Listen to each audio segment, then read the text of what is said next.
বাপি কত কাজের। আমার নাইটি তুলতে গেছে। দাও ক্লিপগুলো আমার কাছে দিয়ে দাও। আস্তে আস্তে আস্তে নাইটিগুলো দাও।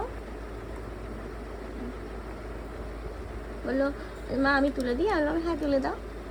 তাই তো বাপি, আমার অনেক কাজে হেল্প করে। দাও, তোমার প্যান্ট আছে, প্যান্টটা দাও। একটা একটা করে ক্লিপ হলো। আর কত সুন্দর হাওয়া দিচ্ছে তাই না? উড়ে গেল। মিথ্যা কথা, কত সুন্দর হাওয়া দিচ্ছে। এখানে বসলেই পুরো মন ভালো হয়ে যায়। বল বাবা, জানলার সামনে এত সুন্দর হাওয়া দিচ্ছে। ওই দেখো দূরে খুব সুন্দর হাওয়া দিচ্ছে। লেবু গাছে আছে। হ্যাঁ লেবু হয়েছে, শুকিয়ে গেছে। ঠিক আছে, একটু একটা একটা করে। আম গাছে আছে। আম গাছে আম হয়নি এখনো। হ্যাঁ পরে হবে শীতকালে। ওইটা মানে 12 মাসে আম, ওই জন্য এখন হবে না। যখন আমের সিজন চলে যাবে হয়তো তখন হবে। এখন তো হয়নি দেখলাম। কোথায় যাবো? হ্যাঁ কোথায় যাবে?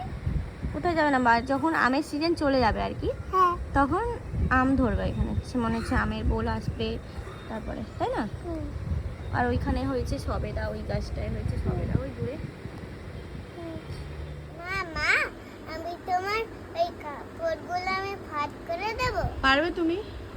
করো, একটা একটা করে করো। পারবে? তুমি এত ছোট, এত কাজ করছো কেন? এদিকে সরে এসো, এদিকটা সরে এসো। কাজ করতে পারবে? যদি না পারো ছেড়ে দাও, কারণ আমি করে নিতে পারবো।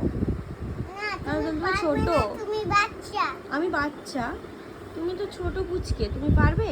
হ্যাঁ এখন তো তোমার বয়স পড়ে আছে মা, এখন যদি এগুলো করো তাহলে কি হবে? পড়াশোনার বয়সটা এখন। এটাই আমার কাছে অনেক। শোনা,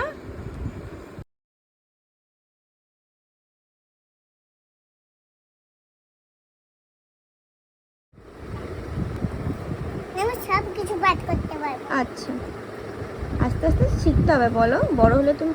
না ওটা ওরকম না মা, এইটা এইটা এরকম না, এটা তোমার জিনিস তো।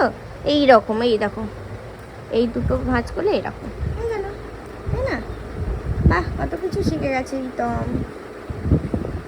বড় হয়ে গেছো। হ্যাঁ